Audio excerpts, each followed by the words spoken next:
പിതാവിന്റെയും പുത്രന്റെയും പരിശുദ്ധാത്മാവിന്റെയും നാമത്തിൽ ആമേൻ. അമ്മേ പരിശുദ്ധ അമ്മേ, അമ്മേ പരിശുദ്ധമേ, ദൈവമാതാവേ, കൃപാസനത്തിലൂടെ ഞങ്ങളുടെ ദേശത്തിനും അമ്മ മധ്യസ്ഥം തേടി തന്ന എല്ലാ അനുഗ്രഹങ്ങൾക്കും കൃപകൾക്കും ഞങ്ങളിപ്പോൾ ഹൃദയം നിറഞ്ഞ നന്ദി പറയുന്നു. അമ്മേ പരിശുദ്ധമേ, ദൈവമാതാവേ, 2004 ഡിസംബർ 7 ഉച്ചകഴിഞ്ഞ് 2:30 കൃപാസനത്തിൽ സംഭവിച്ച അമ്മയുടെ പ്രത്യക്ഷപ്പെടലിനെ കുറിച്ച് തിരുസഭയ്ക്ക് സമർപ്പിച്ചിരിക്കുന്ന പഠനരേഖകളുടെ മേൽ സഭാത്മകമായ പഠനം ആരംഭിക്കുവാൻ ഞങ്ങൾ പ്രാർത്ഥിക്കുന്നു. അമ്മേ പരിശുദ്ധമേ, ഭൂസ്വർലോകങ്ങളുടെ രാജ്ഞിയായ അങ്ങേയ്ക്ക് ഭൗമസംരക്ഷണത്തിനായി പ്രപഞ്ചപ്രകൃതിയെ തന്നെ തിരുസഭ പ്രതിഷ്ഠിക്കുവാൻ ഈ പ്രത്യക്ഷീകരണം വഴി ഇടയാക്കണമേ. പരിശുദ്ധമേ, ജപമാല മാതാവേ, സകല കൃപാസനം പ്രാർത്ഥനയോടും ചേർത്ത് ഞങ്ങളിപ്പോൾ പ്രാർത്ഥിക്കുന്ന ഈ കുടുംബത്തിന്റെ പ്രത്യേക നിയോഗം പറ മക്കളെ.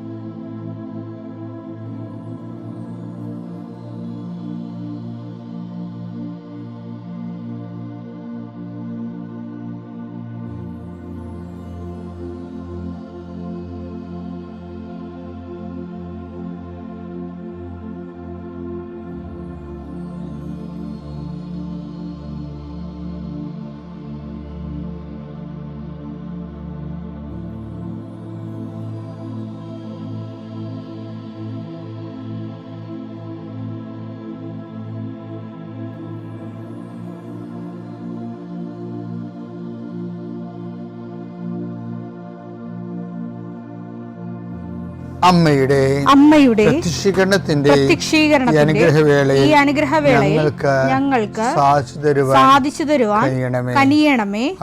ആമേൻ. വിശ്വാസ പ്രമാണം. സർവശക്തനായ പിതാവും ആകാശത്തിന്റെയും ഭൂമിയുടെയും സൃഷ്ടാവുമായ ദൈവത്തിൽ ഞാൻ വിശ്വസിക്കുന്നു. അവിടുത്തെ ഏകപുത്രനും ഞങ്ങളുടെ കർത്താവുമായ ഈശോമിശിഹായിലും ഞാൻ വിശ്വസിക്കുന്നു. ഈ പുത്രൻ പരിശുദ്ധാത്മാവിനാൽ ഗർഭസ്ഥനായി കന്യകാമറിയത്തിൽ നിന്ന് പിറന്ന് പൊന്തിയോസ് പീലാത്തോസിന്റെ കാലത്ത് പീഡകൾ സഹിച്ച് കുരിശിൽ തറയ്ക്കപ്പെട്ട് മരിച്ച് അടക്കപ്പെട്ട് പാതാളങ്ങളിൽ ഇറങ്ങി മരിച്ചവരുടെ ഇടയിൽ നിന്ന് 3-ാം നാൾ ഉയർത്ത് സ്വർഗത്തിലേക്ക് എഴുന്നള്ളി സർവശക്തിയുള്ള പിതാവായ ദൈവത്തിന്റെ വലതുഭാഗത്തിരിക്കുന്നു. അവിടെ നിന്ന് ജീവിക്കുന്നവരെയും മരിച്ചവരെയും വിധിക്കുവാൻ വരുമെന്നും ഞാൻ വിശ്വസിക്കുന്നു. പരിശുദ്ധാത്മാവിലും ഞാൻ വിശ്വസിക്കുന്നു. വിശുദ്ധ കത്തോലിക്കാ സഭയിലും പുണ്യവാന്മാരുടെ ഐക്യത്തിലും പാപങ്ങളുടെ മോചനത്തിലും ശരീരത്തിന്റെ ഉയർപ്പിലും നിത്യമായ ജീവിതത്തിലും ഞാൻ വിശ്വസിക്കുന്നു. ആമേൻ. സ്വർഗ്ഗസ്ഥനായ ഞങ്ങളുടെ പിതാവേ, അങ്ങയുടെ നാമം പൂജിതമാകണമേ. അങ്ങയുടെ രാജ്യം വരണമേ. അങ്ങയുടെ തിരുമനസ് സ്വർഗത്തിലെ പോലെ ഭൂമിയിലും ആകണമേ. അന്നു വേണ്ടുന്ന ആഹാരം ഇന്ന് ഞങ്ങൾക്ക് തരണമേ. ഞങ്ങളോട് തെറ്റ് ചെയ്യുന്നവരോട് ഞങ്ങൾ ക്ഷമിക്കുന്നത് പോലെ ഞങ്ങളുടെ തെറ്റുകൾ ഞങ്ങളോടും ക്ഷമിക്കണമേ. ഞങ്ങളെ പ്രലോഭനത്തിൽ ഉൾപ്പെടുത്തരുതേ, തിന്മയിൽ ഞങ്ങൾ രക്ഷിക്കണമേ. ആമേൻ. നന്മ നിറഞ്ഞ മറിയമേ, സ്വസ്തി. കർത്താവ് അങ്ങയുടെ കൂടെ സ്ത്രീകളിൽ അങ്ങ് അനുഗ്രഹിക്കപ്പെട്ടവളാകുന്നു. അങ്ങയുടെ ഉദരത്തിൻ ഫലമായി ഈശോ അനുഗ്രഹിക്കപ്പെട്ടവനാകുന്നു. പരിശുദ്ധ മറിയമേ, തമ്പുരാന്റെ അമ്മേ, പാപികളായ ഞങ്ങൾക്ക് വേണ്ടി ഇപ്പോഴും ഞങ്ങളുടെ മരണസമയത്തും തമ്പുരാനോട് അപേക്ഷിക്കണമേ. ആമേൻ. കർത്താവേ, നിന്റെ ഉന്നതമായ നാമത്തിന് സ്തോത്രം ചെയ്യുന്നു. കർത്താവേ, നിന്റെ വിശുദ്ധ പൗരോഹിത്യത്തെ മഹത്വപ്പെടുത്തണമേ. കർത്താവെ, സഭയിലുള്ള സാന്നിധ്യം പ്രകടമാക്കണമേ. 40 വർഷം ഞാൻ അർപ്പിച്ച കൃപാനയുടെ യോഗ്യതയാൽ കൃപാസ്ഥാനത്താറെ ജീവനോടെ പ്രത്യക്ഷപ്പെട്ട പരിശുദ്ധ അമ്മയുടെ മാധ്യസ്ഥത്തിൽ ഞാൻ മക്കളെ ആശീർവദിക്കുന്നു. ഈശോയെ, എവിടെയെങ്കിലും യാത്ര ചെയ്യുന്ന മുമ്പ് ഇതൊന്ന് കൂടിയിട്ട് പോണവരുണ്ട്. ഈശോയെ, അവർ മക്കളുടെ ഇന്നത്തെ മുഴുവൻ യാത്രകൾ ഞാൻ അങ്ങേക്ക് ഏൽപ്പിക്കുന്നു. അവരുടെ കണ്ണുനീര് ഉപ്പണം കർത്താവേ. അവർ പോകുന്ന ഇടങ്ങളിൽ നീ അവിടെ കൂടെ പോകണം. പലരും ഒറ്റക്കാണ്. പലരും അവർ ഒറ്റക്ക് പോയിട്ട് നടക്കാത്ത പല കാര്യങ്ങൾക്ക് വേണ്ടിയാണ് പോണത്. ഓഫീസിലായാലും കോളേജിലായാലും സ്കൂളിലായാലും പരീക്ഷയ്ക്കായാലും ജോലിക്കായാലും ഇൻ്റർവ്യൂവിനായാലും മറ്റ് റവന്യൂ ആയിട്ടുള്ള കാര്യങ്ങൾക്കായാലും കർത്താവേ, അങ്ങയുടെ മക്കൾ പോകുന്ന ഇടങ്ങളിലെല്ലാം I come with you wherever you go. ലോകത്തെ ആവേശപ്പെടുത്തുന്ന അങ്ങയുടെ അഭിഷേക വചനമാണ്. നീ എവിടെ പോയാലും ഞാൻ നിനക്ക് ഉണ്ടാകും. കർത്താവെ, ഞങ്ങൾ ആഴമായത് വിശ്വസിച്ചുകൊണ്ട് കർത്താവ് ഈ മക്കൾ നിന്നെയും കൊണ്ടുപോകാൻ ഇടയാക്കണമേ. അമ്മേ പരിശുദ്ധമേ, സമയത്തിൻ്റെ അധികാരി സഞ്ചാരി മാതാവേ, അങ്ങയുടെ മക്കളുടെ കൂടെ സഞ്ചരിക്കണമെന്ന് പ്രാർത്ഥിക്കുന്നു. നിത്യപിതാവും പുത്രനും പരിശുദ്ധാത്മാവായ സർവ്വേശ്വര എന്നേക്കും ആമേൻ. നിക്കോദേമോസിനോടാണ് ആദ്യം സംസാരിക്കുന്നത്. എന്താണ്? ആത്മാവിൽ ജനിക്കുന്നത് ആത്മാവാണ്, ജഡത്തിൽ നിന്ന് ജനിക്കുന്നത് ജഡമാണ്. എന്നിട്ട് ഈ ഇവിടെ വിഷയത്തിൽ ഞാൻ നിക്കോദേമോസിനെ കുറിച്ച് പറയുമ്പോൾ ജഡമെന്നാണ് ഈശോ പറഞ്ഞുകൊണ്ട് വരണതേ. അതാണ് വിഷയം. ഇദ്ദേഹത്തെ യഥാർത്ഥത്തിൽ നമ്മൾ ഈ ജഡമെന്നുള്ള വാക്ക് ഉപയോഗിക്കണം ഇപ്പോഴാണ് ഈശോ. അത് നിക്കോദേമോസിനെ അഭിസംബോധന ചെയ്തുകൊണ്ട്, അതായത് ഈ കൽപ്പന ടെക്നിക്കലായിട്ട് കൽപ്പന പാലിച്ചു, അതിൻ്റെ അരൂപി അതാണ് ഈശോ അതിൻ്റെ അരൂപിയെ ഈശോ കൽപ്പനയുടെ ജിസ്റ്റ് എടുത്തിട്ട് അരൂപിയാണ് പറയണത്. എന്താണ്? എല്ലാത്തിനും ഉപരി ദൈവത്തെ സ്നേഹിക്കുക, നിന്നെപ്പോലെ തന്നെ നിൻ്റെ അയൽക്കാരനെ സ്നേഹിക്കുക എന്നുള്ള സംഭവത്തിന് അതാണ് അരൂപി എന്ന് പറയണത്. ഇവർ അത് വിട്ട് കളഞ്ഞിട്ട് ഇവർക്ക് സ്വർഗം അടിച്ചു മാറ്റാൻ വേണ്ടി കൽപ്പനകളെ അത് കൂടുതൽ ഭാരപ്പെട്ടതാക്കിയിട്ട് അവർക്ക് മാത്രം അത് പാലിക്കാൻ പറ്റുന്ന രീതി കൽപ്പനകൾക്ക് വ്യാഖ്യാനപ്പിരിവ് നൽകിയിട്ട് ഇവരത് പാലിച്ച് സംതൃപ്തി അടയുന്ന ഒരു അവസ്ഥയിലേക്ക് വരുമ്പോഴാണ് ഇന്ന് ഈശോ ജഡമെന്ന് വിളിക്കുക. എന്നിട്ട് പറയും ആത്മാവിൽ ജനിക്കുന്നത് ആത്മാവാണ്, ജഡത്തിൽ നിന്ന് ജനിക്കുന്നത് ജഡമാണെന്ന് പറയും. അപ്പം ശരിക്കും പറഞ്ഞാൽ നമ്മൾ വളരെ ശ്രദ്ധിച്ചില്ലെങ്കിൽ നമ്മൾ ഈ അനുഷ്ഠാനങ്ങളെല്ലാം നടത്തി ജഡമായിട്ട് ജീവിക്കും. ജഡമാണ് ഈ ജഡത്തിൻ്റെ നമ്മൾ ശരിക്കും സഭയിലെ ആൾക്കാർ നമ്മൾ ഇൻട്രാക്ട് ചെയ്യുമ്പോൾ നമുക്ക് മനസ്സിലാകും. അത് സങ്കടകരമായൊരു തിരിച്ചറിവാണ്. ഈ 50 അല്ലെങ്കിൽ 60% ജഡമാണ് ശരിക്കും പറഞ്ഞാൽ. ദൈവത്തെ കാണുന്നതും അവരുടെ ദൈവത്തോട് അടുക്കുന്നതും ദൈവത്തിൻ്റെ കാര്യങ്ങൾ മനസ്സിലാക്കി ജീവിതത്തിൽ ദൈവത്തിന് ഒഴിഞ്ഞു പോകാൻ വേണ്ടി ഒരു നടപ്പാത നമ്മളിപ്പോൾ ഉണ്ടാക്കിയിട്ട്, നാഷണൽ ഹൈവേ ഒക്കെ ഉണ്ടാക്കിയപ്പോൾ ഒരു സൈഡിലൂടെ നടപ്പാത ഉണ്ടാക്കിയിട്ടുണ്ട്. അത് മനുഷ്യർക്ക് പോകാൻ വേണ്ടിയാണ്, വാഹനത്തിന് പോകാനല്ല. ഇതുപോലെ നമ്മുടെ ജീവിതത്തിലും ഒരു ദൈവത്തിന് സൈഡ് ചേർന്ന് എവിടെയെങ്കിലും പോയി രക്ഷപ്പെടാൻ വേണ്ടി ഒരു നടപ്പാത ഉണ്ടാക്കിയിട്ടുണ്ട്. അവിടെ പ്രാർത്ഥനയും കുരിശിൻ്റെ വഴിയൊക്കെ കാര്യമായിട്ട് നടന്നോളും. ഈ വാഹനങ്ങൾ പോണ നടുക്കൂടിയാണ്. അവിടെ മനുഷ്യൻ്റെ കള്ളത്തരങ്ങളും കുതന്ത്രങ്ങളും അതുപോലെ തന്നെ ആക്രാന്തങ്ങളും ഇതെല്ലാം മെയിൻ സ്ട്രീമിലാണ് പോണത്. അതുകൊണ്ടാണ് അതിനാണ് ജഡമെന്ന് പറയുന്നതിൻ്റെ കാരണം. നിങ്ങളിപ്പോൾ പെന്തക്കോസ്തിലേക്ക് പോകുമ്പോൾ കർത്താവ് ഇയാളെയാണ് ആദ്യം ട്രീറ്റ് ചെയ്യാനതെന്ന് ഓർത്തേക്കണം. നിക്കോദേമോസ് എന്ന് പറയുന്നത് നമ്മൾ തന്നെയാണ് അവിടെ. അപ്പം നിക്കോദേമോസിനെ ട്രീറ്റ് ചെയ്യുകയാണ് ശരിക്കും ഇനി മുന്നോട്ടുള്ള വഴികളിലേക്ക്.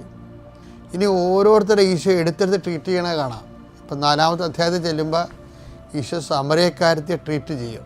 5-ാമത്തെ അധ്യായത്തിൽ ചെല്ലുമ്പോൾ ബെത്സൈദ കുളത്തിലെ രോഗിയെ ട്രീറ്റ് ചെയ്യും. ഇത്രയും ട്രീറ്റ്മെൻറ്റ് കഴിഞ്ഞതിന് ശേഷമാണ് ഈശോ ദിവ്യകുർബാനയുടെ ഡിസ്കോഴ്സിലേക്ക് പോണത്. വളരെ ചിട്ടപ്പെടുത്തിയാണ് യോഹന്നാൻ അത് വളരെ ശ്രദ്ധയോടെയാണ് ചെയ്യണത്. ഞാൻ പറഞ്ഞു വരുന്നതിൻ്റെ കാര്യം, നമുക്ക് ഈ ടോക്കിന് പരിമിതികളുണ്ട്. ഈ അച്ഛൻ ഇപ്പോൾ സ്റ്റോപ്പ് ചെയ്യും. അപ്പോൾ എന്താ വിഷയം എന്ന് പറഞ്ഞാൽ നമുക്കിതിൻ്റെ ഒരു ഭാഗങ്ങൾ കണ്ടുകൊണ്ടിരിക്കുക. കാര്യം എനിക്ക് വളരെ നിർബന്ധമാണ് അച്ഛൻ്റെ നിങ്ങൾ എല്ലാവരും നിങ്ങൾ അച്ഛൻ്റെ ടോക്ക് രാവിലെയുള്ള ശുശ്രൂഷ കൂടുന്നത് പ്രാർത്ഥനയ്ക്ക് വേണ്ടിയാണ് കൂടുതൽ. അതുകൊണ്ട് ഞാൻ ശരിക്കും ഉപവസിച്ചും രാത്രി പ്രാർത്ഥിച്ചും വെളുപ്പ് എഴുന്നേറ്റ് പ്രത്യേകം പ്രാർത്ഥിച്ച് ഞങ്ങൾക്കിവിടെ കർത്താവിൻ്റെ അടുത്ത് എൻ്റെ മുറിയുടെ മുകളിൽ ഈ സൈലൻ്റ് സെനക്കളെന്നും പറഞ്ഞ് വളരെ നിശബ്ദമായി ഇരുട്ട് കുത്തിയ ഒരു ദിവ്യകാരുണ്യ ആരാധന സങ്കേതമുണ്ട്. അവിടെ ലൈറ്റൊന്നുമില്ല. അവിടെ മണിക്കൂറുകളോളം ഞങ്ങൾ ഇരിക്കും. സ്റ്റാഫ് എല്ലാം ഇരിക്കും, അരമണിക്കൂർ. അപ്പം ഞാൻ 2-3 സമയത്ത് അവിടെ പോയി ഇരിക്കും.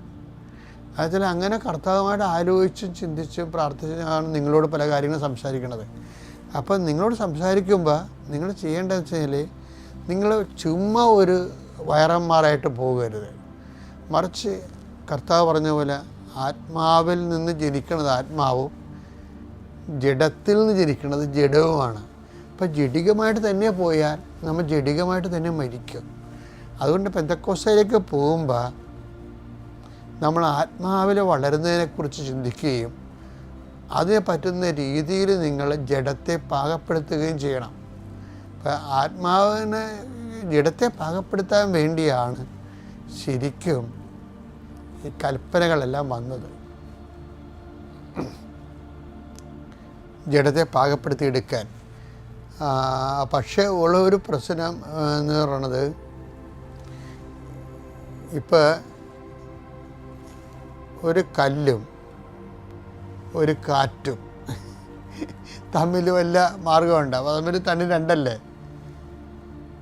അപ്പോൾ അതുകൊണ്ട് ഈശോ എന്താ പറഞ്ഞത്, ജഡത്തെ പാകപ്പെടുത്താൻ ഈശോ പറഞ്ഞു വെച്ചാൽ ദൈവം ആത്മാവാണെന്നതിൻ്റെ നമ്മൾ വായിച്ചില്ലേ 4:24 യോഹന്നാൻ്റെ സുവിശേഷം. ദൈവം ആത്മാവാണ്. ദൈവം ആത്മാവാണ്. അവിടുത്തെ ആരാധിക്കുന്നവർ ആത്മാവിലും സത്യത്തിലുമാണ് ആരാധിക്കേണ്ടത്. അപ്പം ഈ ആത്മാവായ ദൈവം എന്താ ചെയ്തതെന്ന് വെച്ച് കഴിഞ്ഞാൽ, ജഡമായ മനുഷ്യന് ഇൻട്രാക്ട് ചെയ്യാൻ വേണ്ടി ഈ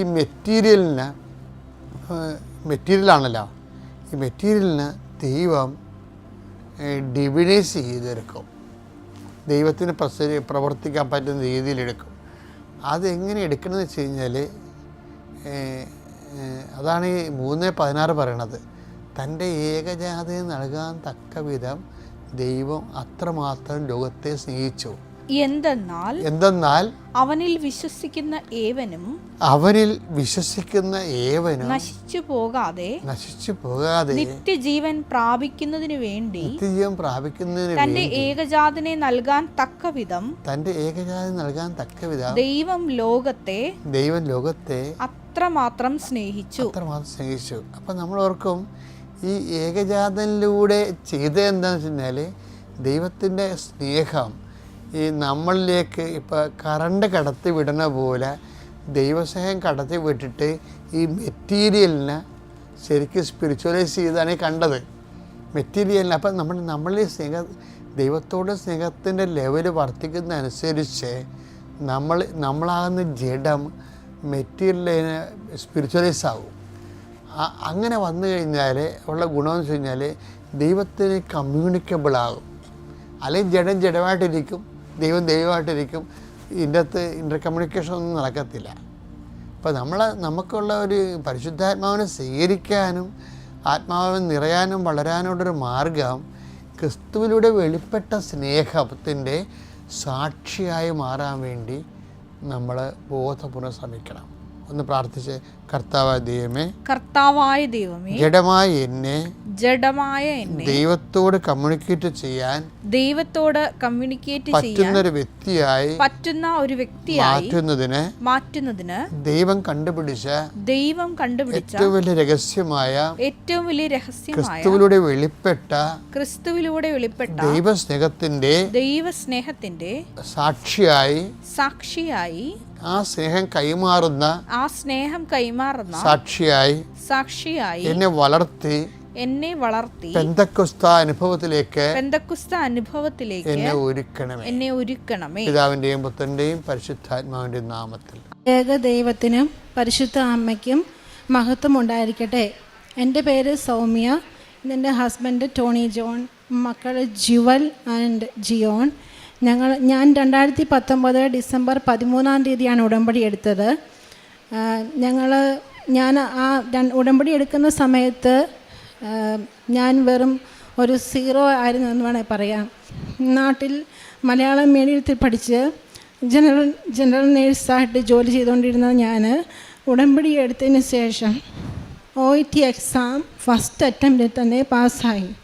ഇത് എൻ്റെ 3ാമത്തെ സാക്ഷ്യമാണ്. ഈ സാക്ഷ്യങ്ങളെല്ലാം ഞാൻ ഇവിടെ പറഞ്ഞിട്ടുള്ളതാണ്, അത് യൂട്യൂബിലൊക്കെ വന്നിട്ടുള്ളതാണ്.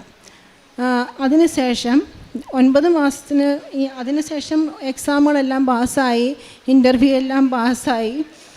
9 മാസത്തിന് ശേഷം ഞാൻ എൻ്റെ ഫാമിലിയുമായിട്ട് UK പോയി. അവിടെ ചെന്ന് ഇപ്പം ടോട്ടൽ 4 വർഷം ആകുന്നു അവിടെ ആയിട്ട്. അവിടെ ചെന്ന് ഒരു വീട് മേടിക്കുക എന്ന് പറയുന്നത് നമ്മൾ സാധാരണക്കാരെ സംബന്ധിച്ചിടത്തോളം ഭയങ്കര ബുദ്ധിമുട്ടുള്ള കാര്യമാണ്. പക്ഷേ ഉടമ്പടിയിലൂടെ എനിക്കത് ഈശോ മാതാവ് ഈശോയിലൂടെ സാധിച്ചു തന്നു. ഞാൻ ഉടമ്പടി എടുത്ത അന്ന് മുതൽ ഇന്ന് വരെ എല്ലാ ദിവസവും ഉടമ്പടി പ്രാർത്ഥന ചൊല്ലുകയും ഉടമ്പടി വസ്തുക്കൾ മുടങ്ങാതെ ഉപയോഗിക്കുകയും ചെയ്യാറുണ്ട്. അതുമൂലം എൻ്റെ കുടുംബത്തിന് ഒരു പ്രത്യേക സംരക്ഷണം ഫീൽ ചെയ്യാറുണ്ട് എപ്പോഴും. വീട് മേടിച്ച ആദ്യത്തെ സാക്ഷ്യം എന്ന് പറയുന്നത്, അവിടെ നമ്മൾ വീട് മേടിക്കുക എന്ന് പറയുന്നത് ഭയങ്കര റിസ്ക് പിടിച്ചൊരു കാര്യമാണ്. കാരണം നമുക്കറിയില്ല അവിടുത്തെ വീടുകൾ എങ്ങനെയാണ്, നല്ലതാണോ, അത് പിന്നെ ഫിനാൻഷ്യൽ പ്രോബ്ലം, ഇതൊന്നും നമ്മളെക്കൊണ്ട് മനുഷ്യരെ കൊണ്ട് വിചാരിച്ചാൽ പ്രത്യേകിച്ച് എന്നെക്കൊണ്ട് സാധിക്കുന്ന കാര്യമായിരുന്നില്ല. അപ്പം ഞങ്ങൾ വീട് മേടിക്കുന്നതിനെക്കുറിച്ച് ആലോചിച്ചപ്പോൾ ഞങ്ങൾ ഈശോയോട് ഇങ്ങനെ പറഞ്ഞു, ഈശോയ്ക്കും മാതാവിനും ഇഷ്ടപ്പെട്ട ഒരു വീട് ഞങ്ങൾക്ക് തരുവാണെങ്കിൽ തന്നാൽ മതി, അല്ലെങ്കിൽ ഇപ്പോൾ വീട് വേണ്ട, കാരണം നമ്മൾ താമസിക്കുന്ന പോലെ വാടകയ്ക്ക് എല്ലാവരും താമസിക്കുന്ന പോലെ താമസിച്ചാൽ മതി എന്ന് പറഞ്ഞു. അങ്ങനെ ഓരോ വീട് കാണാൻ പോകുമ്പോഴും ഞങ്ങൾ 4 പേരും കൂടി ആ പോകുന്ന വഴിക്ക് ജപമാല ചൊല്ലിക്കൊണ്ടാണ് പോകുന്നത്. എൻ്റെ ഈ പ്രാർത്ഥന മൂലം ഞങ്ങൾ കുട്ടികളാണെങ്കിലും എല്ലാവരും ഭയങ്കര വിശ്വാസമാണ് മാതാവിലും ഈശോയിലും. ഞങ്ങളെന്നും ജപമാല ചൊല്ലിക്കൊണ്ട് പോയി ഓരോ വീട് കാണുകളും അവിടെ ഉപ്പിട്ട് പ്രാർത്ഥിക്കും. എന്നിട്ട് ഈശോയോട് പറയും, ഈ വീട് ഈശോയ്ക്ക് ഇഷ്ടമാണെങ്കിൽ ഞങ്ങൾക്ക് തരണം എന്ന് അവർ പറയുന്ന ഒരു വിലയും നമ്മൾ പറയാറുണ്ട്. അങ്ങനെ കുറേ വീടുകൾ കണ്ടു. അവിടുത്തെ കാര്യം എന്ന് വെച്ചാൽ നമുക്ക് കീ കയ്യിൽ കിട്ടിയാൽ മാത്രമേ നമുക്ക് വീട് കിട്ടിയെന്ന് പറയാൻ പറ്റത്തുള്ളൂ. അങ്ങനെ പിന്നെ ഈ സാഹചര്യത്തിലൊന്നും വലിയ ടെൻഷൻസ് ഒന്നും ഇല്ലായിരുന്നു. കാരണം അച്ഛൻ എപ്പോഴും ധ്യാനത്തിൽ പറയാറുണ്ട്, നമുക്ക് ജീവിതത്തിൽ എന്ത് പ്രതിസന്ധി ഉണ്ടായാലും ഉടമ്പടിയിൽ നിലനിൽക്കുന്നവർക്ക് ജീവിതത്തിലൊരു പ്രത്യേക ധൈര്യം കിട്ടാറുണ്ടെന്ന്. അത് ശരിക്കും എപ്പോഴും ഫീൽ ചെയ്യാറുണ്ട്. അപ്പം നമുക്ക് മനസ്സിലാവും മാതാവ് ഈശോയും നമ്മുടെ കൂട്ടത്തിലുണ്ടെന്നുള്ള കാര്യം. അങ്ങനെ ഞങ്ങൾ വീട് മേടിച്ചു. സാധാരണ എല്ലാവരും വീട് മേടിക്കുന്നത് നാട്ടിലത്തെ പൈസയൊക്കെ അവിടെ കൊണ്ടാക്കി അല്ലെങ്കിൽ കടം മേടിച്ച് അങ്ങനെയൊക്കെയാണ്. പക്ഷേ ഞങ്ങളെ സംബന്ധിച്ച് ദൈവത്തിൻ്റെ പരിപൂർണ്ണ കൃപയാൽ 1 രൂപ പോലും നാട്ടിൽ നിന്ന് കൊണ്ടുപോകാതെ എല്ലാ പൈസയും ദൈവം അവിടെ തന്നെ നമ്മളെ കൊണ്ട് ഉണ്ടാക്കിച്ചാണ് വീട് മേടിച്ചത്. ഇപ്പം നമുക്ക് പൈസ ഉണ്ടാക്കണമെങ്കിൽ പോലും ഒരു നേരം നമുക്ക് എഴുന്നേറ്റ് നിൽക്കണമെങ്കിൽ പോലും ദൈവത്തിൻ്റെ കരുണയില്ലാതെ പറ്റത്തില്ല. അങ്ങനെ അതിനുള്ള പൈസയും ഉണ്ടായി. വീടിനെ കുറച്ച് റിനോവേഷൻ വർക്കും ഉണ്ടായിരുന്നു. അതുമെല്ലാം നല്ല രീതിയിൽ ആഗ്രഹിച്ച രീതിയിൽ തന്നെ ദൈവം പൂർത്തിയാക്കി തന്നു. അങ്ങനെ ഞങ്ങൾ ഫെബ്രുവരി 7-ാം തീയതി പുതിയ വീട്ടിലേക്ക് മാറി. ഈ 7-ാം തീയതി എന്നുള്ള ഡേറ്റ് ഞാൻ സെലക്ട് ചെയ്തത് 7 എന്നുള്ളത് മാതാവിൻ്റെ നമ്പറാണ് എന്നുണ്ട്. 2004 ഡിസംബർ 7-ാം തീയതിയാണല്ലോ മാതാവ് പ്രത്യക്ഷപ്പെട്ടെ. ആ ദിവസം അങ്ങനെ കണക്ക് കൂട്ടിയാണ് പുതിയ വീട്ടിലേക്ക് മാറുന്ന ഡേറ്റ് ഞാൻ തീരുമാനിച്ചത്. അങ്ങനെ പുതിയ വീട്ടിലേക്ക് മാറി. ഓരോ പണികളും എല്ലാ കാര്യങ്ങളും ചെയ്യുന്നതിന് മുന്നേ ഞങ്ങൾ എപ്പോഴും പ്രാർത്ഥിക്കും, ഈശോയും മാതാവും ഔസേപ്പ് പിതാവും കൂടെ വേണം ഞങ്ങളുടെ എല്ലാ കാര്യങ്ങളും ചെയ്തു തരാനായിട്ട്. അതുപോലെ തന്നെ അത് കറക്റ്റായിട്ട് നമുക്ക് ടെൻഷൻസേ ഇല്ല. എല്ലാ കാര്യങ്ങളും ഈശോ നല്ല ഭംഗിയായിട്ട് ചെയ്തു തന്ന് ഞങ്ങൾ പുതിയ വീട്ടിൽ താമസമായി. 2ാമത്തെ സാക്ഷ്യം എന്ന് പറയുന്നത്, ടോണി എൻ്റെ ഹസ്ബൻഡ് നാട്ടിൽ വണ്ടി ഓടിക്കുമായിരുന്നു. പക്ഷേ അറിയാവുന്നവർക്കറിയാം, UK ഡ്രൈവിംഗ് ലൈസൻസ് എടുക്കുക എന്ന് പറയുന്നത് ഭയങ്കര ബുദ്ധിമുട്ടുള്ളൊരു കാര്യമാണ്. നാട്ടിൽ ബസ് ഓടിക്കുന്നവർക്കും ലോറി ഓടിക്കുന്നവർക്ക് പോലും അവിടെ ഡ്രൈവിംഗ് ലൈസൻസ് കിട്ടാൻ ഭയങ്കര ബുദ്ധിമുട്ടാണ്. അതുകൂടാതെ അവർ 2 ടെസ്റ്റുണ്ട്, തിയറി ടെസ്റ്റും ഉണ്ട്, പ്രാക്ടിക്കൽ ടെസ്റ്റും ഉണ്ട്. തിയറി ടെസ്റ്റ് ഹസ്ബൻഡ് നാട്ടിൽ തന്നെയായിരുന്നു, പുറത്തങ്ങ് പോകാത്തത് കൊണ്ട് തന്നെ ഇംഗ്ലീഷിൻ്റെ പ്രാബല്യം തീരെ കുറവായിരുന്നു. Not by merit but by grace എല്ലാ കാര്യങ്ങളും ഈശോ എക്സാം പാസ്സാകാൻ കുറച്ച് കഷ്ടപ്പെടണം, അത് നമ്മൾ ചെയ്യണം. പക്ഷേ കഷ്ടപ്പാടിന് ഫലം ഉണ്ടാകണമെങ്കിൽ അതിനകത്ത് ദൈവത്തിൻ്റെ കൃപയുണ്ടെങ്കിൽ മാത്രമേ നമ്മൾ ആ ചെയ്യുന്ന കഷ്ടപ്പാടിന് ഫലം ഉണ്ടാകത്തുള്ളൂ. അങ്ങനെ കഷ്ടപ്പെട്ട് ദൈവത്തിൻ്റെ പരിപാലന കൊണ്ട് തിയറി ടെസ്റ്റും പാസ്സായി. ലാംഗ്വേജ് പ്രോബ്ലം ഉണ്ടായിരുന്നത് കൊണ്ട് ഞാൻ ട്രാൻസ്ലേറ്ററായിട്ട് ഇടയ്ക്ക് കൂടെ പോകുമായിരുന്നു. പക്ഷേ അങ്ങനെ പോയിരുന്നത് കൊണ്ട് എനിക്ക് ഡ്രൈവിങ്ങിൻ്റെ കുറേ കാര്യങ്ങൾ അറിയാൻ പറ്റി. അത് എനിക്ക് ഡ്രൈവിംഗ് ടെസ്റ്റ് ഞാൻ പഠിച്ചുകൊണ്ടിരിക്കുന്നു, അതിനെനിക്കൊരു ഒത്തിരി ഉപകാരമുണ്ടായി അങ്ങനെ പോയതുകൊണ്ട്. എന്ത് കാര്യമാണെങ്കിലും നമുക്ക് ദൈവത്തിനത് നെഗറ്റീവായ കാര്യങ്ങളെ പോസിറ്റീവ് ആക്കാനായിട്ട് സാധിക്കും. അത് പൈസ കുറച്ച് നഷ്ടം വന്നെന്ന് പറഞ്ഞാലോ അതിന് നഷ്ടമെന്ന് പറയാനില്ല. പക്ഷേ നമുക്കത്ര അത്യാവശ്യമാണ് UK ഡ്രൈവിംഗ് ലൈസൻസ് എന്നുള്ളത്. അത് ദൈവത്തിൻ്റെ കൃപയാൽ ഈ കഴിഞ്ഞ ഒക്ടോബർ 27 എക്സാം പാസ്സായി UK ഡ്രൈവിംഗ് ലൈസൻസ് കിട്ടി. അതാണ് എൻ്റെ രണ്ടാമത്തെ സാക്ഷ്യം. ഈ 2 കാര്യങ്ങളും ഞങ്ങൾ കഴിഞ്ഞ 2022 ജൂലൈയിൽ ഇവിടുന്ന് ഞങ്ങൾ 14 പേരാണ് ഒറ്റ ബാച്ചിൽ ആ ഹോസ്പിറ്റലിൽ ചെന്നത്. ആ കൂട്ടത്തിൽ ഞങ്ങൾ 3 പേരെ ആകെ വീട് മേടിച്ചിട്ടുള്ളൂ. അപ്പം അത്രയും അതിനകത്ത് ഒത്തിരി പഠിപ്പുള്ളവരും കഴിവുള്ളവരൊക്കെ ഉണ്ട്. പക്ഷേ അതൊന്നും കാര്യമാക്കാതെ ദൈവം ഏറ്റവും എളിയവരായ ഞങ്ങൾക്ക് വീട് തന്നിട്ടുണ്ടെങ്കിൽ അത് ഞങ്ങളുടെ കഴിവല്ല, ദൈവത്തിൻ്റെ കരുണ ഒന്ന് മാത്രമാണ് എന്ന് ഞാനും കുടുംബവും പൂർണ്ണമായി വിശ്വസിക്കുന്നു. പിന്നെ ജുവലിന് അവൾക്ക് പെട്ടെന്നൊരു ദിവസം മുട്ടിന് വേദനയുണ്ടായി. അതൊരു നീര് പോലൊക്കെ വന്ന് ഡോക്ടറെ കൊണ്ട് കാണിച്ചു. അവരുടെ നമുക്കറിയാമല്ലോ ട്രീറ്റ്മെൻറ്റൊക്കെ കിട്ടാൻ ഭയങ്കര ബുദ്ധിമുട്ടാണ്.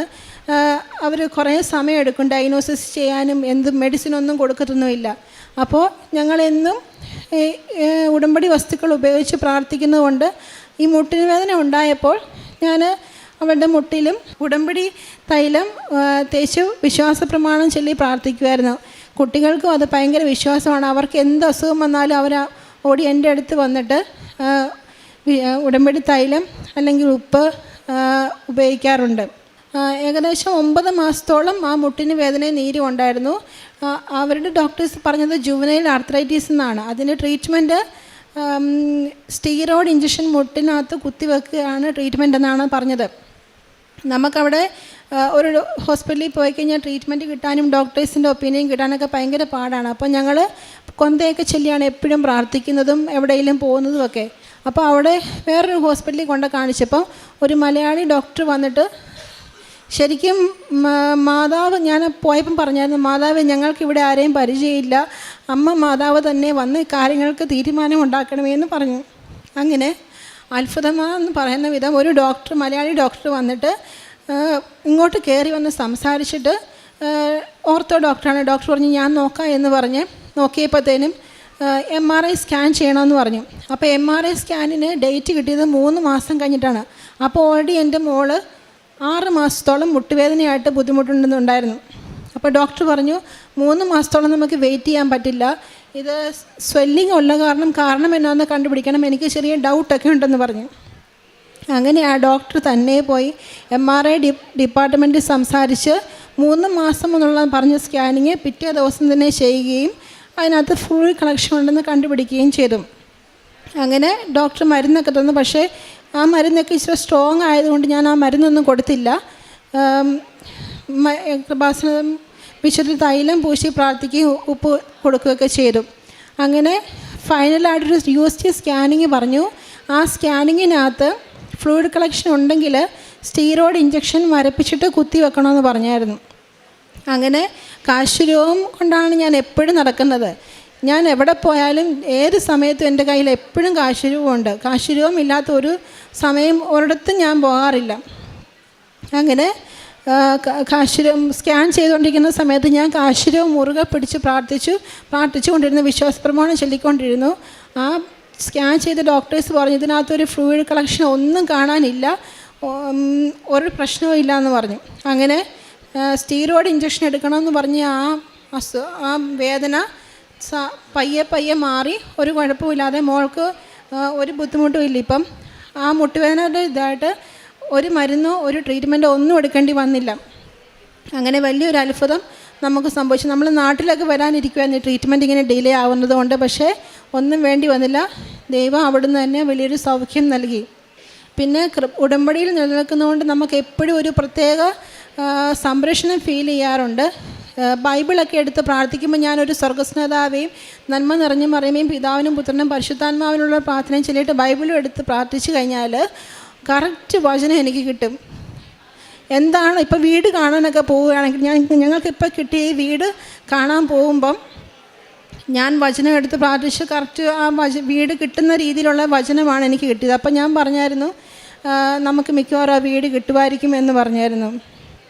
ഈ ടെൻഷൻസും പ്രശ്നങ്ങളൊക്കെ ഉണ്ടാകുമ്പോൾ ഞാൻ എപ്പോഴും ചൊല്ലിക്കൊണ്ടിരിക്കുന്ന ഒരു വചനമാണ്, ഞങ്ങളെല്ലാവരും എപ്പോഴും ചൊല്ലുന്ന വചനമാണ്, ദൈവത്തിൻ്റെ ശക്തമായ കരത്തിൻ്റെ കീഴിൽ നിങ്ങൾ താഴ്മയോടെ നിൽക്കുവിൻ, അവിടുന്ന് നിങ്ങളെ തക്ക സമയത്ത് ഉയർത്തിക്കൊള്ളും.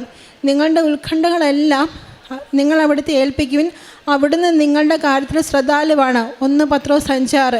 ഈ വചനമെന്ന് പറയുന്നത് എനിക്ക് ഭയങ്കര ബലമാണെന്നുള്ളത്. കാരണം നമ്മുടെ ജീവിതത്തിലെ എല്ലാ പ്രശ്നങ്ങൾക്കും പ്രതിസന്ധികൾക്കും വിഷമങ്ങൾക്കുമുള്ള ഉത്തരം ആ ഒറ്റ ഒരു വചനത്തിലുണ്ടെന്ന് ഞാൻ പറയും.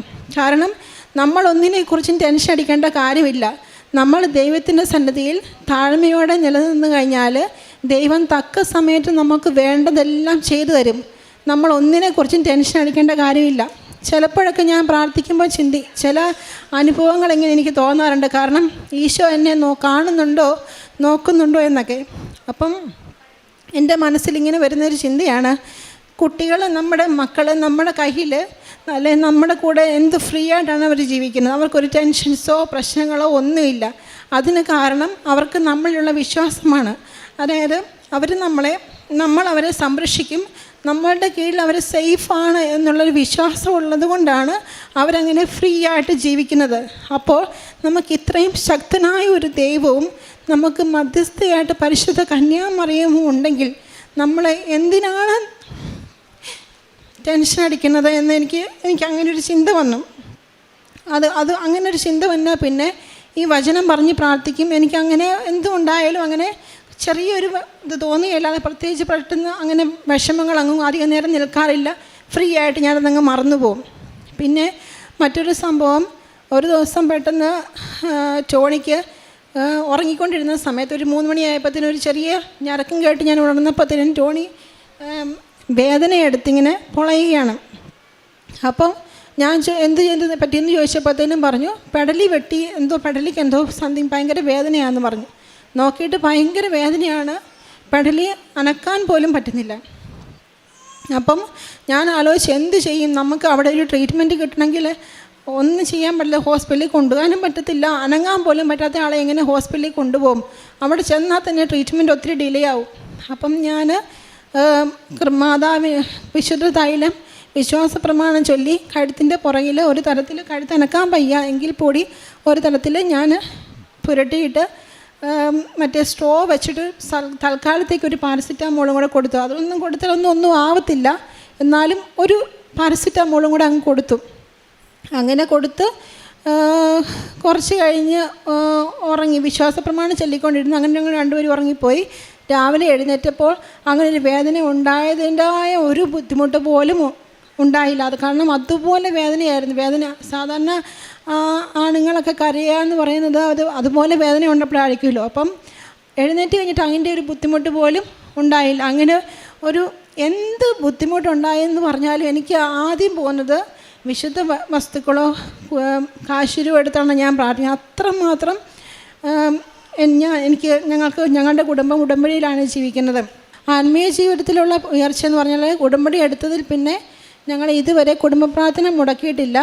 എല്ലാ ഞായറാഴ്ചകളിലും അവിടെ നമുക്ക് പാടാണ് പള്ളിയിൽ പോകാൻ, പക്ഷേ എല്ലാ ഞായറാഴ്ചകളിലും മുടങ്ങാതെ കുർബാനയിൽ പങ്കെടുക്കാറുണ്ട്. കുട്ടികൾക്ക് ഞാൻ കൊടുക്കുന്ന ഫസ്റ്റ് ബർത്ത്ഡേ ഗിഫ്റ്റ് എന്ന് പറയുന്നത് അവരെ ഓരോ വചനം പഠിപ്പിക്കുകയാണ്. ഓരോ ബർത്ത്ഡേക്കും അവർക്ക് ഓരോ പുതിയ വചനം പറഞ്ഞു കൊടുക്കുകയാണ് ചെയ്യുന്നത്. അവരിത് കറക്റ്റായിട്ട് ചെയ്യാറുമുണ്ട്, പഠിക്കാറുമുണ്ട്. പിന്നെ സാമ്പത്തികമായിട്ട് സഹായം ചെയ്യാറുണ്ട് ആവശ്യക്കാർക്കൊക്കെ. എൻ്റെ സഹോദരൻ നാട്ടിലുണ്ട്. അപ്പോൾ സഹോദരനെ അറിയാവുന്ന സഹോദരനിലൂടെയും ഞാൻ സാമ്പത്തിക സഹായം ചെയ്യാറുണ്ട്. പിന്നെ കൂടാതെ എനിക്കിങ്ങനെ പൈസ അങ്ങനെ കൊടുത്തുകൊണ്ട് എനിക്ക് വലിയ സംതൃപ്തിയൊന്നും തോന്നിയില്ല. കാരണം ഞാൻ ആക്റ്റീവായിട്ടൊന്നും ചെയ്യുന്നതായിട്ട് എനിക്ക് തോന്നിയില്ല. അങ്ങനെ ഇരുന്നപ്പോഴാണ് എൻ്റെ ഒരു ഫ്രണ്ട്, നമ്മളിപ്പോൾ അവിടെയൊക്കെ അപ്പനും അമ്മയും 2 മക്കളും അങ്ങനെയൊക്കെയാണ് ചെയ്യുന്നത്. നമ്മുടെ പേരൻസ് ഒന്നും നാട്ടിലില്ലാത്തതുകൊണ്ട് എന്തെങ്കിലും ഹോസ്പിറ്റൽ കേസൊക്കെ വന്നു കഴിഞ്ഞാൽ ഭയങ്കര ബുദ്ധിമുട്ടാണ്. അങ്ങനെ എൻ്റെ ഒരു ഫ്രണ്ട് ഡെലിവറി ആയി. അപ്പോൾ അവർ നാട്ടിൽ നിന്ന് പേരൻസ് ഒന്നും വന്നില്ല. അപ്പം ഭയങ്കര ബുദ്ധിമുട്ടാണ് ആ സമയത്ത്. നമുക്കത് അനുഭവിച്ചവർക്കല്ലേ കാണുന്നവർക്കേ മനസ്സിലാകത്തുള്ളൂ. അങ്ങനെ ഇരിക്കുന്ന സാഹചര്യത്തിൽ നമ്മളവിടെ ഫുഡൊക്കെ ഉണ്ടാക്കുന്നത് എല്ലാ ദിവസമൊന്നും ഫുഡ് ഉണ്ടാക്കത്തില്ല. 2-3 ദിവസത്തിനൊക്കെ ഉണ്ടാക്കി ഫുഡ് ഉണ്ടാക്കി സമയം കിട്ടത്തില്ല, ഫ്രിഡ്ജിനകത്ത് വെക്കുകയാണ് ചെയ്യുന്നത്. പക്ഷേ ഈ ഈശോയ്ക്ക് വേണ്ടിയിട്ട്, ഇത്രയും അനുഗ്രഹങ്ങൾ ചെയ്ത ഈശോയ്ക്ക് വേണ്ടിയിട്ട് ഞാൻ കാരുണ്യപ്രവൃത്തി എന്ന രീതിയിൽ എല്ലാ ദിവസവും ഡെലിവറി കഴിഞ്ഞ് കിടക്കുന്നുണ്ട്, നമ്മൾ ഫ്രഷ് ഫുഡ് കൊടുക്കണമല്ലോ. അങ്ങനെ എല്ലാ ദിവസവും ഒരു 1.5 മാസത്തോളം നമ്മൾ തന്നെ ഫുഡ് മേടിച്ച് സാധനങ്ങൾ മേടിച്ച് ഫുഡുണ്ടാക്കി 3 നേരം അവർക്ക് കൊടുത്തു. അത് കൊടുത്ത് കഴിഞ്ഞപ്പോഴാണ് വീടിൻ്റെയൊക്കെ ഭയങ്കരമായ മാറ്റങ്ങളൊക്കെ ഉണ്ടായത്. അങ്ങനെ ഒരു കാര്യം ചെയ്തു. പിന്നെ ഇതുപോലെ തന്നെ ഒരു ഫ്രണ്ട് ഇങ്ങനെ ഡെലിവറിയുടെ സമയം ബ്ലീഡിങ് നിൽക്കുന്നില്ലായിരുന്നു. അങ്ങനെ അവർ മിക്കവാറും ഹോസ്പിറ്റലിൽ അഡ്മിറ്റായിരുന്നു. അപ്പം അവരെ ഞാൻ വീട്ടിൽ വന്നപ്പം വിശുദ്ധ തൈലം പൂശി വിശ്വാസ പ്രമാണം ചൊല്ലിയതിൻ്റെ ഫലമായിട്ട് അന്ന് മുതൽ പിന്നെ അവർക്ക് അങ്ങനെ ബ്ലീഡിങ്ങിൻ്റെതായ പ്രശ്നമൊന്നും ഉണ്ടായിട്ടില്ല. പിന്നെ അതിൻ്റെ പേരിൽ അവർക്ക് ഹോസ്പിറ്റലിൽ പോകേണ്ടതായിട്ട് വന്നിട്ടില്ല. ഞാൻ എല്ലാ ദിവസവും ഡെയിലി ബ്രെഡ് സ്റ്റാറ്റസ് ഇടാറുണ്ട്. അത് കണ്ടിട്ട് എവിടെ നാട്ടിലുള്ളവരും അവിടെയുള്ളവർ എന്തെങ്കിലുമൊക്കെ വിഷമങ്ങളോ ആവശ്യങ്ങളോ വന്നു കഴിഞ്ഞാൽ എന്നെ വിളിച്ച് ചോദിക്കും, സൗമ്യ എങ്ങനെയാണ് ഉടമ്പടി എടുക്കേണ്ടത്. അപ്പം എനിക്ക് സത്യം പറഞ്ഞാൽ 100 നാവാണ് എൻ്റെ കാര്യങ്ങൾ അവർക്ക് പറഞ്ഞു കൊടുക്കാനായിട്ട്. അങ്ങനെ അവർക്ക് ഞാനതെല്ലാം പറഞ്ഞു കൊടുത്ത് അവരുടെ ആ കാര്യങ്ങളെല്ലാം നടക്കുന്നതും ഞാൻ കണ്ടിട്ടുണ്ട്. പണ്ടൊക്കെ കൃപാസനത്തെ പറ്റി ഒരുപാട് മോശം കാര്യങ്ങളൊക്കെ കേട്ടിട്ടുണ്ട്. പക്ഷേ ഇപ്പോഴും പലരും അത്ര ഇതൊന്നും പറയാതിരിക്കുമ്പോൾ ഞാൻ അവരുടെ എല്ലാം മുന്നിൽ നല്ല സ്ട്രോങ് ആയിട്ട് പറയും. ആരെന്തൊക്കെ പറഞ്ഞെന്ന് പറഞ്ഞാലും ഇതെൻ്റെ ജീവിതത്തിൽ നടന്ന സാക്ഷ്യമാണ്. അതിനകത്ത് എനിക്ക് ആരുടെയും ഒരു നെഗറ്റീവ് കൊണ്ട് മറന്നല്ല ഇത് കാര്യമല്ല. എൻ്റെ ജീവിതത്തിൽ ഞാൻ കണ്ടറിഞ്ഞ് അനുഭവിച്ച കാര്യങ്ങളാണ്. അതിനകത്തൊന്നും തന്നെ ആർക്കും പറഞ്ഞൊന്നും മാറ്റാൻ പറ്റത്തില്ല. നിങ്ങൾക്ക് വിശ്വസിക്കണമെങ്കിൽ വിശ്വസിക്കാം. അതിനുള്ള കാര്യങ്ങൾ വേണമെങ്കിൽ ഞാൻ ചെയ്തു തരാം. പക്ഷേ ഞാനും എന്നും ഉടമ്പടിയിൽ തന്നെ ആയിരിക്കുമെന്ന് പറയാറുണ്ട്. ജീവിത അവസാനം വരെ എനിക്ക് ഈശോയുടെ കൂടത്തുള്ള ഉടമ്പടിയിൽ ജീവിക്കാനാണ് ആഗ്രഹം. ഇത്രയും അനുഗ്രഹങ്ങൾ ചെയ്തുകൊണ്ടിരിക്കുന്ന ഞങ്ങളുടെ ത്രിയേക ദൈവത്തിനും പരിശുദ്ധ അമ്മയ്ക്കും കോടാനുകോടി നന്ദി എൻ്റെ കുടുംബത്തിൻ്റെ പേരിലും എല്ലാവരുടെയും പേരിൽ പറയുന്നു. ഒരു കാര്യം കൂടെ പറയാനുള്ളത്, ഞങ്ങൾക്ക് ഇവിടെ ഒക്ടോബർ 27-ാം തീയതി ജപമാല റാലി നടത്തിയപ്പോഴത്തേനും അത് കൂടാൻ പറ്റിയില്ല. അപ്പം എൻ്റെ മനസ്സിൽ അങ്ങനെ ചിന്തിച്ചപ്പോൾ പെട്ടെന്ന് വന്നൊരാശയം എന്ന് വെച്ചാൽ എന്തുകൊണ്ട് നമുക്കവിടെ നടത്തിക്കൂടാന്ന് വിചാരിച്ചു. അങ്ങനെ ഞങ്ങൾ 4 പേരും കൂടി ഒരു 2.5-3 മണിക്കൂറോളം, ആ സമയം നല്ല മഞ്ഞും തണുപ്പും മഴയൊക്കെ ഉള്ള സമയമാണ്. കൊച്ചു പിള്ളേരും 2 പേരും ഒരു മടിയും കൂടാതെ ജപമാല കൈകളിലേന്തി ഞങ്ങൾ 2.5-3 മണിക്കൂറുകളോളം ആ സ്ഥലത്ത് കൂടെ ജപമാല റാലി ചെയ്ത് ഞങ്ങൾ ആ മേടിക്കാൻ വെച്ചിരുന്ന വീടിൻ്റെ ഫ്രണ്ടിൽ കൂടെ എല്ലാം പോയി ജപമാല റാലി നടത്തുകയുണ്ടായി. പിന്നെ അച്ഛൻ്റെ പ്രസംഗം, ചൊവ്വാഴ്ചത്തെ ധ്യാനം, അത് ഞാൻ മുടങ്ങാറ് കൂടാറുണ്ട്. കാരണം അവിടെ നിലനിൽക്കാനുള്ളൊരു പ്രത്യേക ഒരു ധൈര്യം കിട്ടുന്ന അച്ഛൻ്റെ പ്രസംഗത്തിലാണ്. നമുക്കിപ്പം എന്തെങ്കിലുമൊക്കെ ആവശ്യങ്ങളോ അല്ലെ സംശയങ്ങളോ അല്ലെ പ്രയാസങ്ങളോ ഉണ്ടാകുമ്പോൾ ആ കറക്റ്റ് ചൊവ്വാഴ്ചത്തെ ധ്യാനത്തിനകത്ത് അതിനുള്ള മറുപടി അച്ഛൻ കറക്റ്റ് പറഞ്ഞിരിക്കും. കാരണം ഞാൻ ഓരോ വീട് മേടിക്കാൻ വേണ്ടി പോകുമ്പോഴും അവിടെ ഉപ്പിട്ട് പ്രാർത്ഥിക്കുമ്പം അത് കിട്ടാതെ വരുമ്പോൾ ഞാൻ ചിന്തിക്കാറുണ്ട്, ഉപ്പിട്ടിട്ട് എന്തുകൊണ്ടാണ് കിട്ടാതെ എന്നുള്ളത്. അത് ഒരു ഉദാഹരണം പറയുകയാണ്. അപ്പം ആ ചൊവ്വാഴ്ചത്തെ ധ്യാനത്തിൽ അച്ഛൻ പറയുകയാണ്, നമ്മളൊരു കാര്യത്തിന് വേണ്ടി ഉപ്പിട്ട് പ്രാർത്ഥിക്കുമ്പോൾ അത് നല്ലതാണെങ്കിൽ മാത്രം കിട്ടാനായിട്ടാണ് നല്ലത്, അത് കിട്ടാനായിട്ടല്ല, അത് ദൈവഹിതമാണെങ്കിൽ മാത്രം കിട്ടാനായിട്ടാണ് ആ ഉപ്പിട്ട് നമ്മൾ പ്രാർത്ഥിക്കുന്നതെന്ന്. അപ്പം ആ ഒരു സംശയം, അങ്ങനെ ഓരോ കാര്യങ്ങൾക്കും കറക്റ്റ് മറുപടി അച്ഛൻ്റെ ധ്യാനത്തിൽ കിട്ടാറുണ്ട്. യേശുവേ നന്ദി, യേശുവേ സ്തുതി, പരിശുദ്ധ അമ്മയ്ക്ക് മഹത്വം ഉണ്ടാകട്ടെ. വിശുദ്ധ പത്രോസിൻ്റെ 1-ാം ലേഖനത്തിൽ നിന്ന് 5-ാം അധ്യായം 6-ാം തിരുവചനം, ദൈവത്തിൻ്റെ 5-ാം അധ്യായം 10-ാം തിരുവചനം, തൻ്റെ നിത്യമഹത്വത്തിലേക്ക് ക്രിസ്തുവിൽ നിങ്ങളെ വിളിച്ചിരിക്കുന്ന അനുഗ്രഹദാതാവായി ദൈവം നിങ്ങളെ അല്പകാലത്തെ സഹനത്തിന് ശേഷം പൂർണ്ണരാക്കുകയും സ്ഥിരീകരിക്കുകയും ശക്തരാക്കുകയും ചെയ്യും. ഉടമ്പടിയിലൂടെ സൗമ്യയെയും ടോണിയെയും അനുഗ്രഹിച്ച് അവരെ ഉടമ്പടി എന്താണെന്ന് പഠിപ്പിക്കുകയും ദൈവസ്നേഹം പൂർണ്ണമായി അനുഭവിച്ച് സമ്പൂർണ്ണ സമർപ്പണം കുടുംബത്തോടൊപ്പം ചെയ്യാൻ അനുഗ്രഹിച്ചിരിക്കുന്ന ഒരു കുടുംബത്തിൻ്റെ വലിയ ശക്തമായ സാക്ഷ്യമാണിത്. അവർ കൃത്യമായും സമയച്ചുരുക്കത്തിൻ്റെ അമ്മ അവർക്ക് ഒരു UK-യിൽ വീട് ലഭിച്ചതിനെ കൊടുത്തതിനെ പ്രതിയാണ് ഈ നന്ദി പ്രകാശനം ഇവിടെ ഏറ്റുപറയുന്നത്. പരിശുദ്ധ അമ്മയ്ക്കും ഈശോയ്ക്കും ഔസേപ്പിതാവുമുള്ള ഒരു വീട് ഈശോയ്ക്ക് ഇഷ്ടപ്പെട്ട വീടായിരിക്കണം, ഞങ്ങൾക്ക് അതിനുള്ളൊരു അടയാളം കൂടി എനിക്ക് തരണം.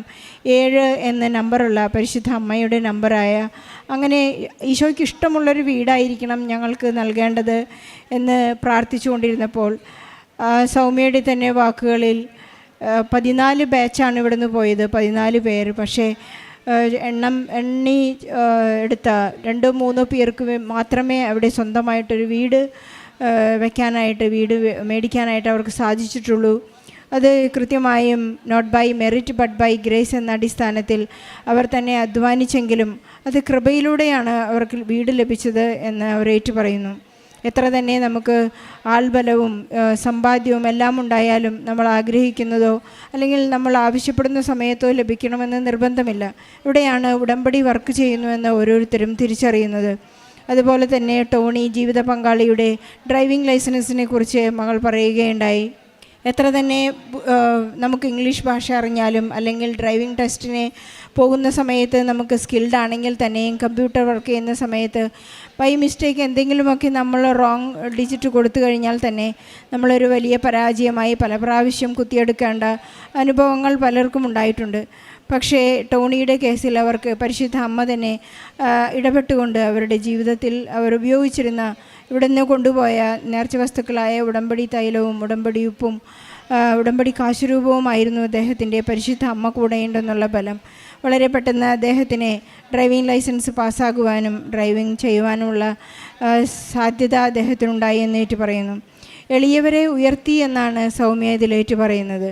അതേ പരിശുദ്ധ അമ്മ പാടുന്നത് പോലെ, ആ മാഗ്നിഫിക്കത്ത് പാടുന്നത് പോലെ തൻ്റെ ദാസിയുടെ താഴ്മയെ അവിടുന്ന് തൃക്കൺ പാർത്തു. പരിശുദ്ധ അമ്മ ഇതാ കർത്താവിൻ്റെ ദാസി എന്ന് പറഞ്ഞപ്പോഴാണ് ആ ഒരു സ്തോത്രഗീതം പാടുവാനായിട്ട് പരിശുദ്ധ അമ്മയ്ക്ക് സാധിച്ചതെന്ന് നമുക്ക് മനസ്സിലാക്കാം. അതുപോലെ തന്നെ മകളുടെ ഒരു അസുഖത്തെക്കുറിച്ച് അമ്മ പറയുകയുണ്ടായി. ജുവനൈൽ ആർത്രൈറ്റിസ് എന്ന ഒരു രോഗസാധ്യതയുള്ള ഒരു വാദം ഈ മകളെ പിടിപെട്ടിട്ട് 9 മാസക്കാലം സ്വെല്ലിങ്ങും ഫ്ലൂയിഡുമായി ജീവിച്ച് ഒരു വലിയ ട്രീറ്റ്മെൻറ്റിനെ അണ്ടർഗോ ചെയ്യേണ്ടിയിരുന്ന സമയത്ത് പരിശുദ്ധ അമ്മയുടെ നേർച്ച വസ്തുക്കൾ ഉപയോഗിച്ചുകൊണ്ടാണ് ഫ്ലൂയിഡ് കളക്ഷൻ ഒന്നുമില്ലാത്ത ഒരു വലിയ സ്കാൻ റിപ്പോർട്ട് അവർക്ക് ലഭിച്ചത്. കൃത്യമായും പരിശുദ്ധ അമ്മയുടെ ഒരു മാധ്യസ്ഥവും സ്നേഹവും പരിചരണയും ഈശോയുടെ സൗഖ്യവും അവർക്ക് ലഭിച്ചതായി ഏറ്റു പറയുന്നു. എന്നെ സ്നേഹിക്കുന്നോ എന്ന് വിശുദ്ധ പത്രോസിനോട് ഈശോ ചോദിക്കുന്നുണ്ട്. ഉത്ഥാനത്തിന് ശേഷം ഈശോ ചോദിക്കുന്നൊരു വലിയ 3 പ്രാവശ്യം ചോദിച്ചു, പത്രോസെ നീ എന്നെ സ്നേഹിക്കുന്നുവോ എന്ന്. 3-ാം പ്രാവശ്യം ചോദിച്ചപ്പോൾ വളരെ സങ്കടത്തോടു കൂടിയാണ് പത്രോസ് പറയുന്നത്, അങ്ങേക്കറിയാമല്ലോ എന്ന്. വളരെ തകർന്ന മനസ്സോടുകൂടിയാണ് പത്രോസ് പറയുന്നത്. അതുപോലെ തന്നെ ഈ കുടുംബം എന്ന് ഏറ്റു പറയുന്നത്, അങ്ങേ സ്നേഹിക്കുന്നുവെന്ന് ഞങ്ങൾ അങ്ങേക്കറിയാമല്ലോ. അത് ഓരോ പ്രവൃത്തിയും ഇവർ ചെയ്യുന്നത് അങ്ങനെയാണ്. ഫ്രഷ് ഫുഡ് ഉണ്ടാക്കി അവർക്ക് ഒരു ഡെലിവറി പേഷ്യൻറ്റിനെ കൊടുക്കാൻ സാധിക്കുന്നതും സങ്കടത്തിൽ കഴിയുന്നവർക്ക് കൃത്യമായ സഹായം എത്തിക്കാൻ സാധിക്കുന്നതുമെല്ലാം മനസ്സിൻ്റെ ഒരു തുറവിയും ഈശോയോടുള്ള സ്നേഹത്തോടു കൂടിയും മാത്രമാണെന്ന് ഉടമ്പടി ജീവിതം അവരെ പഠിപ്പിച്ചു കഴിഞ്ഞു. അതൊരു ജീവിത രീതിയായി കഴിഞ്ഞു. സൗമ്യയ്ക്കും ടോണിക്കും അവരുടെ കുടുംബത്തിന് ലഭിച്ച എല്ലാ അനുഗ്രഹങ്ങൾക്കും നന്ദി പറഞ്ഞുകൊണ്ട് പ്രവാസികളായി കഴിയുന്ന മക്കളുടെ എല്ലാ സങ്കടങ്ങളെയും അവരുടെ പ്രതിസന്ധികളെയും എല്ലാം ഈ സാക്ഷ്യത്തോട് ചേർത്ത് വെച്ച് അവർക്ക് വേണ്ടിയെല്ലാം പ്രാർത്ഥിച്ചുകൊണ്ട് ഈശോയ്ക്കും പരിശുദ്ധ അമ്മയ്ക്കും നന്ദി പറഞ്ഞ് നല്ലൊരു കയ്യടിയോടെ ഈ സാക്ഷ്യം നമുക്ക് സമർപ്പിക്കാം.